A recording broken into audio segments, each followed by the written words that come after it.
Welcome back to PK physics point. आज फिर मेरे यूट्यूब चैनल में आपका स्वागत है। आज फिर मैं चैप्टर बात करने जा रहा हूँ ऑप्टिक्स का। ऐसे एक वीडियो इसका बना हुआ है, शुरू से देखते चलिए। आपको 8 और 10th और 12 दोनों तीनों के लिए काम देगा। ठीक है, इसके साथ साथ मैं IIT JEE और मेडिकल का भी क्वेश्चन कराते चलूंगा यहाँ से। तो ऑप्टिक्स क्या है इसके बारे में बताए थे कि ऑप्टिक्स क्या है, लाइट क्या है, ऑप्टिक्स कितने टाइप के होते हैं, लाइट का प्रॉपर्टी बताए थे पिछले वीडियो में। तो आज हम लोग बात करने जा रहा है रिफ्लेक्शन ऑफ लाइट। रिफ्लेक्शन पर बात करेंगे।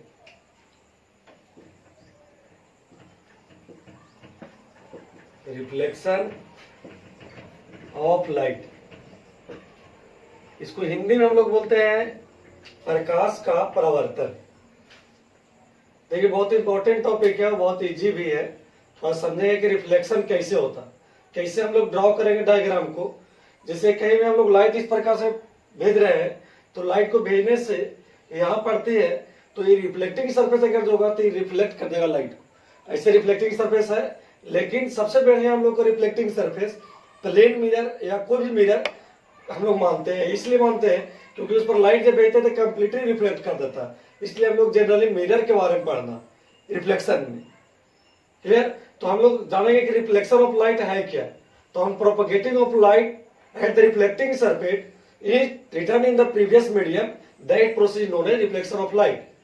मतलब जब लाइट को हम लोग किसी रिफ्लेक्टिंग सरफेस में भेजते हैं लाइट, और वह प्रीवियस मीडियम में रिटर्न करते हैं, मतलब पिछले वाले में, तो हम लोग इस प्रोसेस जो हो रहा है ऐसा, उसको हम लोग रिफ्लेक्शन ऑफ लाइट कहते हैं। क्लियर? ध्यान दीजिए कि रिफ्लेक्शन होता कैसे। जैसे ये एक रिफ्लेक्टिंग सरफेस है, इस रिफ्लेक्टिंग सरफेस पर कहीं इधर से हम लोग लाइट को भेज रहे हैं, मान लेते हैं टॉर्च से, तो लाइट रे ड्रॉ कर रहे हैं। लाइट का सबका नहीं, एक रे इसमें सिलेक्ट कर ली। ये जो रे है यहाँ पे पड़ेगी, याद रखिएगा कुछ रूल है यहाँ हम बताएंगे जो ध्यान रखना पड़ेगा, क्योंकि हम लोग जानते हैं यहाँ से डायग्राम जो छापते हैं तो बीच में नॉर्मल ड्रॉ करते हैं। तो हम लोग ऐसे नॉर्मल नहीं ड्रॉ करते। पहले समझिए कि जब लाइट को कहीं से भेजा जाए रिफ्लेक्टिंग सरफेस पर या आपको रिफ्रैक्टिंग सरफेस हो, तो उस पॉइंट से हम लोग नॉर्मल ड्रॉ करेंगे। उस पॉइंट पर हम लोग नॉर्मल ड्रॉ करेंगे उसके सेंटर ऑफ कर्वेचर से। जैसे प्लेन सरफेस है, तो प्लेन सरफेस का तो हम लोग ये जानना है कि इसका सेंटर ऑफ कर्वेचर कहाँ होगा, इनफाइनाइट पर। सेंटर ऑफ कर्वेचर करने का मतलब इसका सेंटर मिलेगा नहीं। जैसे यही अगर जो रहता ये मिरर, कॉन्केव मिरर रहता, तो इसका सेंटर ऑफ कर्वेचर हम लोग खोल लेते, ये सेंटर ऑफ कर्वेचर है, तो हम लोग नॉर्मल यहां ड्रॉ करते। लेकिन इसका सेंटर ऑफ कर्वेचर हम लोग पता नहीं है, तो मतलब हम लोग समझ गए कि इनफाइनाइट पर है, तो इनफाइनाइट पर से हम लोग नॉर्मल ड्रॉ करते, ये नॉर्मल हुआ। अब ये जो हुआ इंसिडेंट और इसको बोलते हैं नॉर्मल, ये दोनों को जो बीच एंगल बनता है उसको हम लोग एंगल ऑफ इंसिडेंस कहते हैं, यानी कि आफ्टर को। तो जितना एंगल बना करके आई है उतना ही एंगल बना करके रिफ्लेक्ट कर जाती है। ये इसका रूल है। ये angle I equal to R हो जाएगा। इसको हम लोग बोलते हैं इंसिडेंट रे, इसको बोल रहे हैं रिफ्लेक्टेड रे,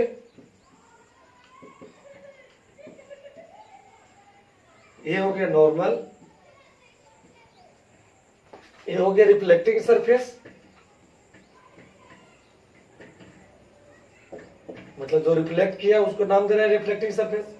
इसको हम लोग बोल सकते हैं इंसिडेंट पॉइंट या रिफ्लेक्टिंग पॉइंट भी बोल सकते हो, इसलिए क्योंकि यहां से रिफ्लेक्ट भी हुआ है और इंसिडेंट भी हुआ, आया दोनों एक ही पॉइंट। क्लियर? ये जो एंगल हुआ उसको एंगल ऑफ इंसिडेंस बोलेंगे, इसको बोलेंगे एंगल ऑफ रिफ्लेक्शन,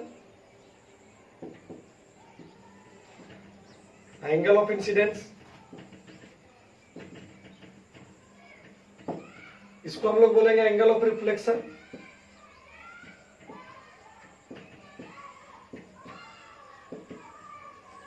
ये जो एंगल हो रहा है फॉर्मेशन, इसको हम लोग नाम देते हैं IG। IG it means glance angle of incidence. इसको नाम देते हैं हम लोग RG, मतलब ग्लांस एंगल ऑफ रिफ्लेक्शन। लिखना संभव नहीं है, इसलिए ध्यान रखिएगा कि इसको हम लोग बोल रहे हैं ग्लांस एंगल ऑफ इंसिडेंस, इसको बोलते हैं glance angle of reflection. Clear? यहाँ पे हम लोग इसका डिफिनेशन जाने, इसका लॉ हम लोग जाने कि लॉ ऑफ रिफ्लेक्शन क्या, लॉ ऑफ रिफ्लेक्शन। तो आपको पता होगा कि लॉ ऑफ रिफ्लेक्शन दो होते हैं, law of reflection of light, short में भी पढ़ना है। तो फर्स्ट रूल इसमें होता क्या है, थोड़ा सा ये भी समझिएगा। जो हम लोग रूल जानते हैं कि incident ray, reflected ray and normal are lie in the same plane, इसका मतलब क्या होता है वो भी समझिए। ये फर्स्ट रूल हो गया, incident ray, reflected ray and normal are lie in the same plane. देखिए है क्या, जैसे हम लोग लाइट को इस प्रकार से भेज रहे हैं, तो ये जो ऐसे प्लेन सरफेस अगर जो है, तो इस पर जब लाइट भेजे तो ये जो जितना ये हाइट पर ये लाइट गुजर रही है इंसिडेंट रे, उतना ही हाइट पर ये रिफ्लेक्टेड रे भी होगा। तो तब इसमें हम लोग जो कंसीडर करते हैं नॉर्मल, नॉर्मल है नहीं, रियल में नॉर्मल होता नहीं है। जैसे हम लोग लाइट इधर से भेजे तो ऐसे रिटर्न कर रहे थे, ऐसा नहीं बीच में नॉर्मल है, नॉर्मल कहीं दिखता थोड़े ना है। नॉर्मल हम लोग कंसीडर किए, एज्यूम किए, ऐसे भी आप समझिए डॉटेड लाइन है, इसको मतलब कंसीडर किया हुआ, और कंसीडर किया हुआ है तो इसका मतलब ये जो है इमेजिनरी लाइन है, तो इमेजिनरी लाइन ड्रॉ की है। तो बीच में अगर तो इस प्रकार से प्लेन पर कर रहे हैं, तब ये होगा angle of incidence equal to angle of reflection, यानी कि तब ये रूल काम करेगा। यानी कि फर्स्ट रूल जो होगा, angle ray of incidence and ray of reflection and normal are lie in the same plane and angle I equal to angle R. That means angle of incidence is equal to angle of reflection. इसको हम लोग ऐसे भी बोल सकते हो कि angle I G equal to angle R G. क्यों ऐसा बोल रहे हैं? क्योंकि जब ए एंगल सेम होगा तो निश्चित है कि जो बचा है इधर एंगल वो इसके बराबर होना ही चाहिए, क्योंकि जो इधर कंप्लीट हुआ, नहीं बीच में परपेंडिकुलर जो ड्रॉ किए हैं, तब पूरा से जब 90 डिग्री इतना सा होगा तो हम लोग ये बोल सकते हैं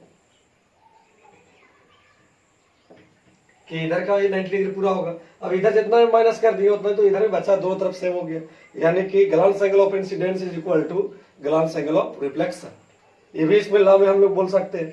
चलिए इस पर हम लोग बात करने जा रहे हैं कि प्लेन सरफेस के द्वारा कैसे इमेज बनता है। इसमें सबसे इंपॉर्टेंट है, याद रखिएगा, बहुत इंपॉर्टेंट चीज है जो आपको कंपटीशन में भी और बोर्ड लेवल का भी पूछता है question, during reflection of light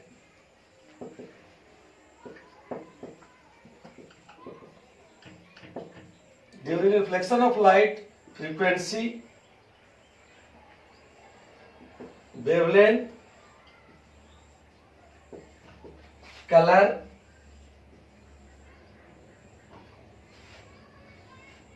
and speed are remains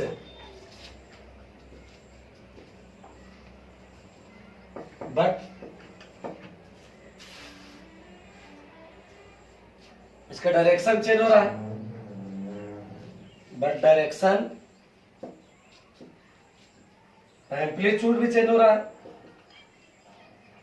और intensity and intensity get to change. इसका मतलब समझिए कि इसका मतलब क्या बता रहा है, बहुत इंपॉर्टेंट टॉपिक है कि रिफ्लेक्शन के जो दौरान हो रहा है, रिफ्लेक्शन जब हो रहा है तो फ्रीक्वेंसी, वेवलेंथ और कलर और स्पीड ये सब सेम रहता है, कुछ में कोई चेंजिंग नहीं होता। जैसे मान लीजिए हम रेड कलर भेज रहे हैं तो रेड कलर ही निकलेगा रिफ्लेक्शन होने पर, इसका फ्रीक्वेंसी में कोई चेंजिंग नहीं होगा। सबसे पहले जानते होंगे कि फ्रीक्वेंसी है क्या, तो फ्रीक्वेंसी कहने का मतलब जैसे न्यू से इसको डिनोट कर रहा है तो 1/t ये फ्रीक्वेंसी हुआ, यानी कहने का मतलब एक सेकेंड में कितना नंबर ऑफ ओसिलेशन हुआ। ओसिलेशन के जैसे कहने का मतलब ओसिलेशन है क्या ये भी समझिए। जैसे एक स्ट्रिंग को हम लोग बांध करके और जर्क किए, और जर्क इस प्रकार से किए, हिलाए तो इस प्रकार का बन रहा। अब इस प्रकार का जो बन रहा है इसको ऊपर वाला क्रेस्ट बोलते, नीचे वाला को ट्रफ बोलते। तो एक सेकेंड में कितना ओसिलेशन बनाया, मतलब लगातार क्रेस्ट कितना बनाया, जितना नंबर होगा उसको हम लोग फ्रीक्वेंसी कह रहे हैं। क्लियर? तो फ्रीक्वेंसी भी चेंज नहीं होगा, जैसे फ्रीक्वेंसी जितना इंसिडेंट वक्त हुआ उतना ही रिफ्लेक्शन वक्त भी होगा, यानी कि सेम रहेगा। वेवलेंथ भी सेम रहेगा, ठीक है, क्योंकि स्पीड सेम होता है। वेवलेंथ के लिए आपको पता होगा nu equal to, nu it means frequency, ये होता है c by lambda, where c is the speed of light in your vehicle. मतलब एक किसी मीडियम के लिए हम लोग v बाई लैम्डा लिख सकते हैं, कोई मीडियम के लिए भी, तो nu equal to c by lambda या v बाई लैम्डा, ये भी सही है। यानी ध्यान रखिएगा कि एक जब स्पीड सेम है लाइट का और फ्रीक्वेंसी जब सेम हो गया तो नीचे तक वेवलेंथ भी सेम होगा, यानी कि ये भी सही है। इसके बाद हम लोग समझ रहे हैं स्पीड, स्पीड भी सेम है, स्पीड तो फिक्स है। फिर लिखे इसके बाद कि ये सब जो सेम है बट डायरेक्शन, एम्पलीट्यूड, इंटेंसिटी ये चेंज हो रहा है। इसका मतलब क्या हो रहा है समझिए, जैसे डायरेक्शन हम लोग भेज रहे हैं इस प्रकार से तो कहीं ना कहीं चेंज कर जा रही है।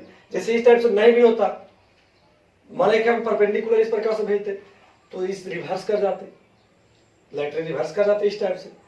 तो हम लोग इसमें भी देख रहे हैं डायरेक्शन चेंज हो रहा है, इंटेंसिटी भी चेंज होगा। जैसे जितना लाइट अभी हम भेजे हैं तो जरूर नहीं कि रिफ्लेक्शन होने के बाद भी इतना लाइट का इंटेंसिटी होगा, इसका मतलब इतना ब्राइटनेस होगा, जरूरी नहीं है। तो एम्पलीट्यूड भी चेंज होगा। तो इसके लिए थोड़ा सा हम लोग बात करने जा रहे हैं।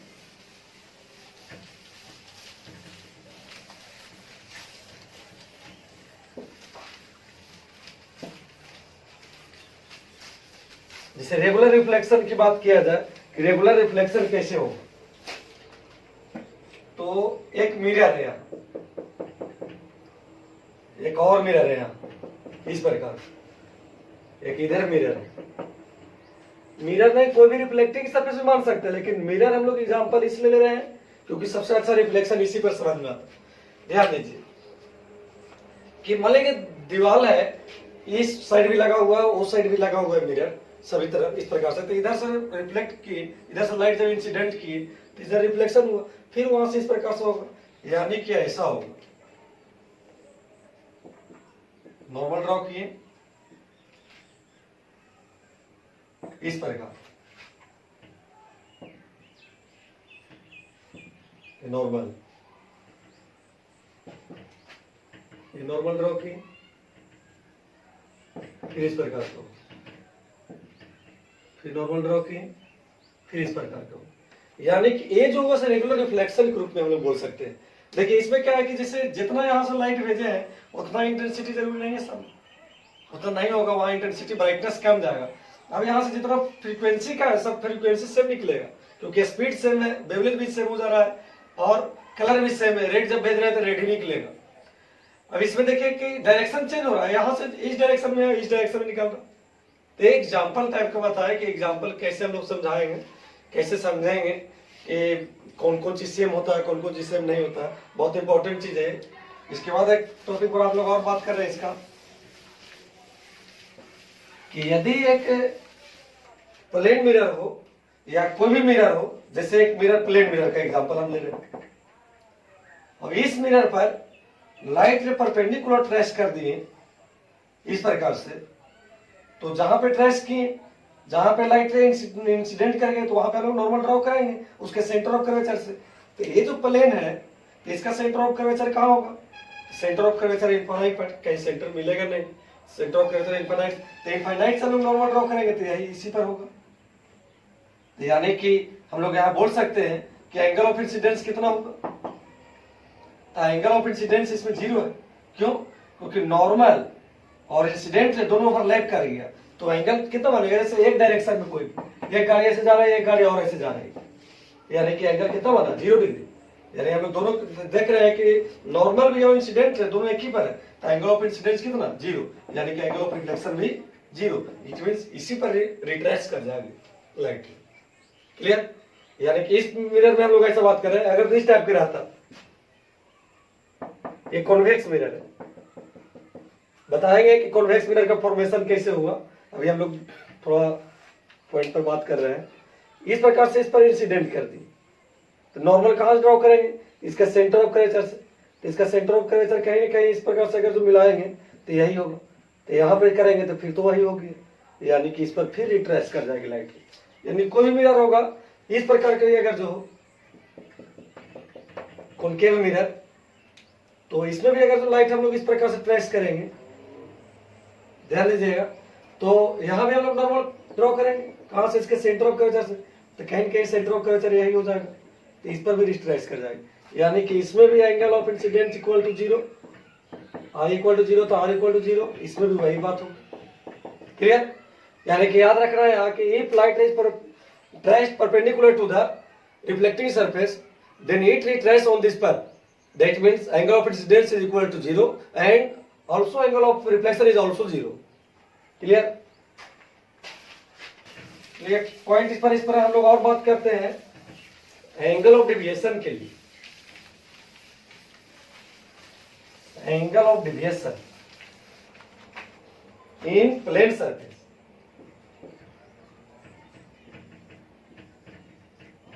एंगल ऑफ डेविएशन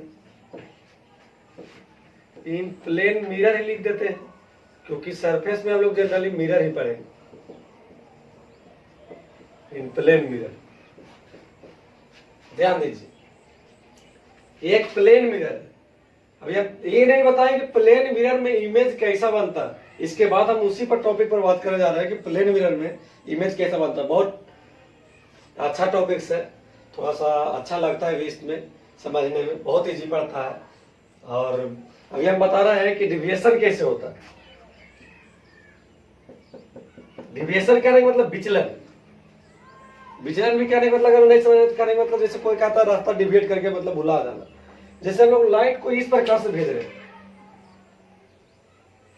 ये इंसिडेंट रे, और यहाँ पे हम लोग देख रहे हैं कि लाइट रे टकरा गई। तो हम लोग पहले पॉइंट में बात की कि याद रखना है कि जहां भी लाइट रे टकरा जाती है तो वहां पे हम लोग नॉर्मल ड्रॉ करते हैं उसके सेंटर ऑफ कर्वेचर से। तो इसका सेंटर ऑफ कर्वेचर कहाँ होगा? इनफाइनाइट पर। तो इनफाइनाइट से हम लोग नॉर्मल ड्रॉ करेंगे, ये एंगल ऑफ इंसिडेंस होगी। यदि ये सरफेस नहीं होता, जैसे प्लेन मिरर अगर जो नहीं होता, तो लाइट रे क्या कर जाती? सीधे चल जाते हैं। ऐसा हम बोल रहे हैं, नहीं होता तब।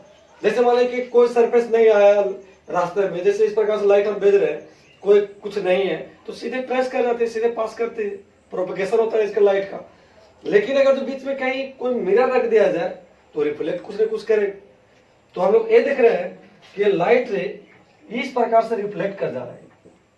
तो ये हो गया एंगल ऑफ रिफ्लेक्शन।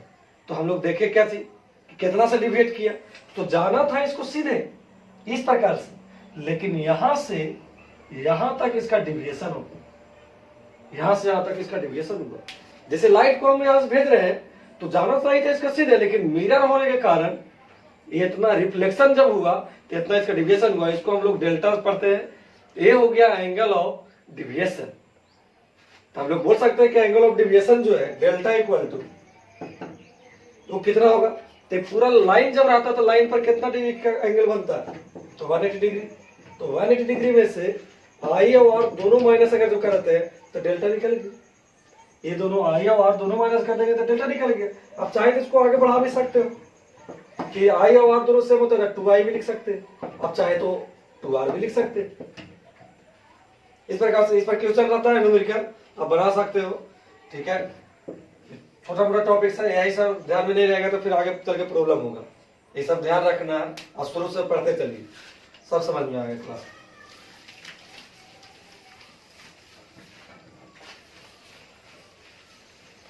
चलिए हम लोग बात करते हैं इमेज फॉर्मेशन।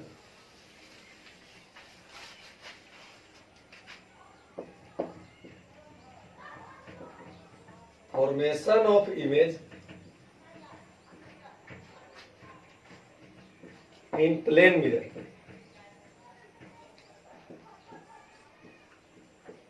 प्लेन मिरर में इमेज का बनना।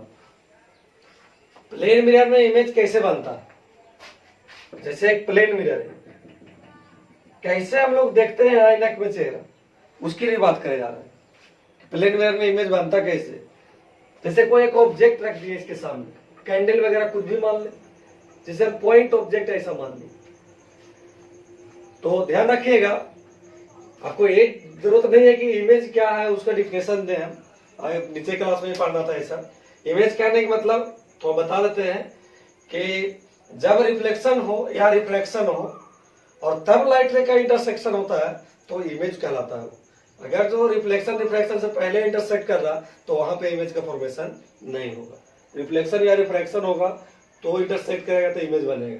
ध्यान दीजिए कि कम से कम आपको लाइट रे 2 को भेजना पड़ेगा इमेज बनाने के लिए। तो ये लाइट रे हम लोग कम से कम 2 भेज रहे हैं, 2 से अधिक भी भेज सकते हैं, कोई दिक्कत नहीं। इस प्रकार से लाइट भेज दी एक। अब जहां पे टकरा गए तो हम लोग तो नॉर्मल ड्रॉ करेंगे। ये रूल हम मेरा हो गया कि जहां पे लाइट टकराएगी वहां पे हम लोग नॉर्मल ड्रॉ करेंगे। कहां से? तो इसके सेंटर ऑफ कर्वेचर से। सेंटर ऑफ कर्वेचर कहां है? इनफाइनाइट पर। ये हुआ आई, उतना ही एंगल बढ़ा करके रिफ्लेक्ट कर जाएगा। इस प्रकार से ये होगा इसका आर। एक और भेज रहे हैं, यहां पे कोलाइड कर गए, फिर हम लोग नॉर्मल ड्रॉ किए, ये होगा आई, ये होगा इसका angle I equal to I, angle R होना चाहिए, रूल है इसका, लॉ ऑफ रिफ्लेक्शन में बता दिए। अब ध्यान दीजिए कि इधर से ऐसे लाइट भेजे, अब ये देख रहे हैं कि इधर जो है लगातार सेपरेट करते चल जा रहा, तो कभी लग रहा है कि इंटरसेक्शन कहीं होगा, नहीं, तो इंटरसेक्शन जब तक नहीं होगा तब तक इमेज बनेगा कैसे। अभी तुरंत इमेज का डिफिनेशन दी कि आफ्टर रिफ्लेक्शन और refraction if light rays are intersect at a point then called the image. तो ये कहीं इंटरसेक्शन नहीं कर रहा है तो हम लोग इमेजिन करेंगे यहाँ। तो इमेजिन इस प्रकार से कर रहे हैं कि यदि इस प्रकार से जा रहे हैं तो इसको हम लोग इमेजिन ऐसे कर सकते हैं, इसका भी ऐसे इमेजिन कर सकते हैं सीधे। तो यहाँ पे इंटरसेक्ट कर गए तो इमेजिन के थी नाम से ऐसे पता चल गया कि रियल में जब नहीं काट रहा है इमेजिन के यानी कि वर्चुअल इमेज बना, ये इसका इमेज हुआ। अच्छा, ये इसका ऑब्जेक्ट हुआ। ध्यान देना, इससे बहुत कुछ सीखने को मिलेगा। अभी इसका बहुत पॉइंट बताएंगे कि इसमें कोई पूछ देगा कि कैसा इमेज बनता प्लेन मिरर के द्वारा। The image found by plane mirror is always virtual. Erect में हम लोग कंप्लीटली नहीं बोल सकते हैं, इसको हम लोग बोलते हैं लेटरल इन्वर्सन भी, ठीक है। और सेम इन साइज, साइज में सेम होगा, जितना साइज करेगा उतना ही बनेगा। और कैसा होगा तो सेम डिस्टेंस पर होगा, जैसे यहां से यहाँ का डिस्टेंस जितना होगा, एक्स डिस्टेंस मान लिया है, तो यहां से यहाँ का भी डिस्टेंस एक्स ही होगा। जैसे हम लोग प्लेन मिरर में देखते हैं, बहुत रोचक चीज है, इंटरेस्टेड चीज है, बहुत बढ़िया समझ में लगेगा कि जैसे एक मिरर है, जितना दूर पर हम रहते हैं यहाँ से उतना ही दूर पर पीछे भी दिखाई देता है। यानी कि यहाँ से ऑब्जेक्ट का डिस्टेंस मिरर से इमेज के डिस्टेंस भी सेम होता है। ध्यान दीजिए कि यदि हम लोग ऑब्जेक्ट को या मिरर को एक जगह से दूसरे जगह शिफ्टेड करें, कहीं बढ़ाया जाए, डिस्प्लेस किया जाए, तब क्या होगा। इतना हम समझ गए होंगे कि क्या होता है कि image formed by plane mirror is always virtual, erect, same in size and behind the mirror can not obtain on the screen. Screen पर इसको उतार नहीं सकते, कोई वर्चुअल इमेज होगा तो। यानी ध्यान दीजिएगा, थोड़ा सा इसका प्रॉपर्टीज और बता रहा है कुछ कि एक मिरर है, इस मिरर को हम लोग फिक्स कर दिए, मान दीवार में हम लगा दिए, मिरर को फिक्स किया, ऑब्जेक्ट जो है यहां रखा हुआ, इस ऑब्जेक्ट को यहां रखे होंगे तो निश्चित है कि इतना ही डिस्टेंस पर इसका इमेज बना होगा। जैसा इमेज को फॉर्मेशन की बार बार तो नहीं करेंगे, लेकिन समझना है कुछ। अभी ये ऑब्जेक्ट था, ये इसका इमेज था पहला, तो ऑब्जेक्ट जो पहला था इसको डिस्प्लेस करके यहां से यहां हम ला दिए, वही ऑब्जेक्ट को ऑब्जेक्ट 2 लिख रहे हैं, तो इसका इमेज भी जो है, जैसे मान लें कि यहां से एक्स डिस्टेंस से डिस्प्लेस की, डेल एक्स लिख रहे हैं, चेंजिंग हो रहा है इसलिए, तो डेल एक्स हो गया, तो इसका एक नई इमेज भी होगा, यानी कि इसको हम लोग I2 कहते हैं। क्लियर, समझ गए होंगे। यानी कि if a mirror is fixed at a point and object is displaced through del x distance, then image also displaces through del x distance, that means same displacement takes place. लेकिन यदि mirror को fix नहीं किया, mirror को displace किया जाए, object जैसे यहाँ पे, तो इसका तो पहला इमेज यहीं पे बन रहा होगा, अगर जो नहीं कुछ किए होंगे तब, जैसे इसमें बन रहा था, ये फिक्स है, इसको आगे पीछे हम नहीं कर रहे हैं, और इसको डिस्प्लेस कर रहे हैं यहां से यहां तक, मान डेल एक्स डिस्टेंस से डिस्प्लेस की, तो ये जो इमेज है वो कितना सा आ जाएगा, 2 डेल एक्स, दुगना सा आएगा। जैसे मान लें कि हम यहाँ पे फिक्स है और मिरर को उधर से इधर लाया जाए, तो जैसा ही उधर से इधर लाएंगे तो एक मान लें कि कुछ भी हम डिस्प्लेस किए होंगे 1 सेंटीमीटर भी, तो इसका इमेज जो है वो 2 सेंटीमीटर से हो जाता है। ऐसा इमेजिन किया जा रहा है। ऐसे तो हम लोग मेजर नहीं कर सकते क्योंकि मिरर में ही बनता है इमेज, मिरर के पीछे, तो ए इसका हुआ। लेकिन यदि दोनों को लाया जाए, जैसे मान लो एक मिरर है, रेड वाला को मान रहे कि मिरर है और इसको मान रहे कि ऑब्जेक्ट है, दोनों को लाया जाए एक नजदीक में, जैसे मान लें कि 1 मीटर इसको लाया, 1 मीटर इसको भी लाया नजदीक, तो इमेज जो है वो कितना हो जाएगा? तो ऑब्जेक्ट वाले के कारण तो नहीं होगा, लेकिन मिरर को जब डिस्प्लेस किए होंगे तो दुगना हो जाएगा, तो 2 एक 3 हो जाएगा, यानी 3x से इसमें डिस्प्लेसमेंट होगा जब दोनों के एक दूसरे तरफ लाया जाएगा तब। क्लियर? और समझिए इंपॉर्टेंट टॉपिक्स, इसका पॉइंट बता रहा है, ये सब काम देगा आपको, ऑब्जेक्टिव में पूछेगा, इंजीनियरिंग मेडिकल में पूछता है। देखिए बताएंगे कि कैसे इंजीनियरिंग में क्वेश्चन पूछता है, कौन होगा। जैसे एक मिरर है, एक लाइट रे, लाइट सोर्स है, टॉर्च है मान लिया जाए, तो यहां से जो लाइट रे आ रही होगी इस प्रकार से, जहां पे टकराते गए हम लोग नॉर्मल ड्रॉ किए इसके सेंटर ऑफ कर्वेचर से, मतलब इनफाइनाइट से, और इसके बाद उतना ही पर इसको रिटर्न कर दी, ये आई आर होगी, आई इक्वल टू आर होता है। समझिए कि इसको हम लोग फिक्स कर दिए, ये फिक्स्ड है, मतलब लाइट सोर्स जो है वो फिक्स्ड है, और मिरर को इस प्रकार से जो रखे हुए हैं इसको हम लोग थोड़ा रोटेट कर दिए इसे, यही मिरर है, वही मिरर को रोटेट कर दिए, ऐसा नहीं कि दूसरा मिरर ला रहा है, वही मिरर को रोटेट कर दिए कुछ भी एंगल से, जैसे थीटा एंगल से रोटेट किए। अब जो इस पर लाइट जो पड़ रही होगी इस पर तो हम लोग फिर नॉर्मल ड्रॉ करेंगे ना, नॉर्मल करेंगे मतलब एकदम परपेंडिकुलर होना चाहिए मिरर पर, तो रेड वाला पर जो है ये परपेंडिकुलर ड्रॉ की, तो ये एंगल ऑफ इंसिडेंस हुआ, तो उतना ही तो एंगल ऑफ रिफ्लेक्शन भी होना चाहिए, तो एंगल ऑफ रिफ्लेक्शन जो होगा इतना हो जाएगा, यानी कि यदि थीटा एंगल से इसको रोटेट करेंगे तो ये जो होगा रिफ्लेक्टेड रे वो 2 थीटा से रिफ्लेक्ट कर देगा, दुगना से, मान लें कि 10 डिग्री से किए थे, यहाँ 20 डिग्री हो जाएगा। क्लियर? समझ रहे होंगे, इसमें कोई डाउट नहीं। और कुछ पॉइंट समझिए, जैसे एक मिरर और एक आदमी, वो अपना इमेज पूरा पूरा देखना चाहता है, एक आदमी कुछ भी हाइट का हो, मान लीजिए कि 6 फीट का आदमी हो, ये हाइट का हम मान रहे हैं, इसको पूरा पूरा इमेज देखना है मिरर में, तो कम से कम कितना बड़ा चाहिए मिरर? तो अगर जो हम दूर ले जाएंगे तो बोल सकते हैं कि छोटा मिरर में भी दिखाई देगा, लेकिन तब क्या है कि कंप्लीटली नहीं दिखाई देगा, जैसे बाल झाड़े हुए इधर से और दिखेगा कि नहीं इधर से झाड़े हुए, पता नहीं चलेगा। तब पूरा पूरा देखने के लिए अगर जो कुछ भी हाइट का होगा उसका मिरर जो होना चाहिए उसका आधा होना चाहिए, यानी h/2। इसका ही प्रूफ है, प्रूफ दे सकते हैं कैसे, बाकी अभी समझते चलिए। इसका रूल केवल बता रहा है कि प्लेन मिरर में इमेज कैसा बनता है, वो रूल बता रहा है। ठीक है, तो प्लेन मिरर के द्वारा बना। फिर अब बताने जा रहा है कि यदि एक थिक मिरर हो, मोटा मिरर हो, प्लेन मिरर, इस प्रकार से, ये पूछा हुआ क्यों चलिए IEEE में, तो इधर से जब लाइट रे भेज रहे हैं तो पहला तो यही से रिटर्न कर जाएगी, लेकिन ये जो सरफेस है पूरा पूरा रिटर्न नहीं करेंगे, ज्यादातर लाइट रे जो ट्रांसपेरेंट यहां से यहां तक जो है इसमें तो लाइट ऐसे पास कर जाएगी।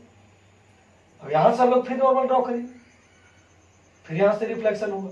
अच्छा, यहां जब कोलाइड किया होगा तो कुछ ना कुछ यहां भी रिटर्न कर दिया होगा, समझिए बढ़िया से।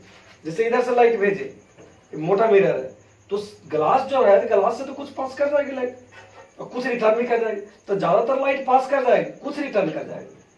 फिर यहाँ से हम लोग देख रहे हैं कि जब यहाँ से आई होगी लाइट तो कुछ न कुछ यहाँ भी रिटर्न करके, लेकिन ज्यादातर पास कर गए। तो हम लोग ये देख रहे हैं कि फिर नॉर्मल ड्रॉ करेंगे तो फिर यहाँ से इस प्रकार से होगा, फिर ऐसे होते रहेगा। तो इसमें सबसे ब्राइटनेस जो होगा हाई ब्राइटनेस का यही होगा, हाई इंटेंसिटी का होगा, बाकी सब लो होगा, क्योंकि यहां से थोड़ा सा आया, यहां से जब रिफ्लेक्ट होगा तो पूरा आया, थोड़ा यहां से भी हुआ होगा क्योंकि सरफेस पर कोलाइड किया होगा तो कुछ न कुछ होगा। चलिए, तो आज का एक प्लेन मिरर में इमेज बताए कि सिंगल प्लेन मिरर रहेगा तो कैसा इमेज बनेगा। इसके बाद हम लोग दूसरा दिन बात करने जा रहे हैं कि डबल प्लेन में रहेगा तो कैसा इमेज बनेगा। दूसरा वीडियो में हम लोग यही देखेंगे। जो चैनल को सब्सक्राइब नहीं किए चैनल सब्सक्राइब कीजिए और बेल आइकन दबाइए और अपना रोज वीडियो पढ़िए देखिए यूट्यूब पर, जो घर बैठे हुए लॉकडाउन में। नेक्स्ट क्लास में बात करेंगे।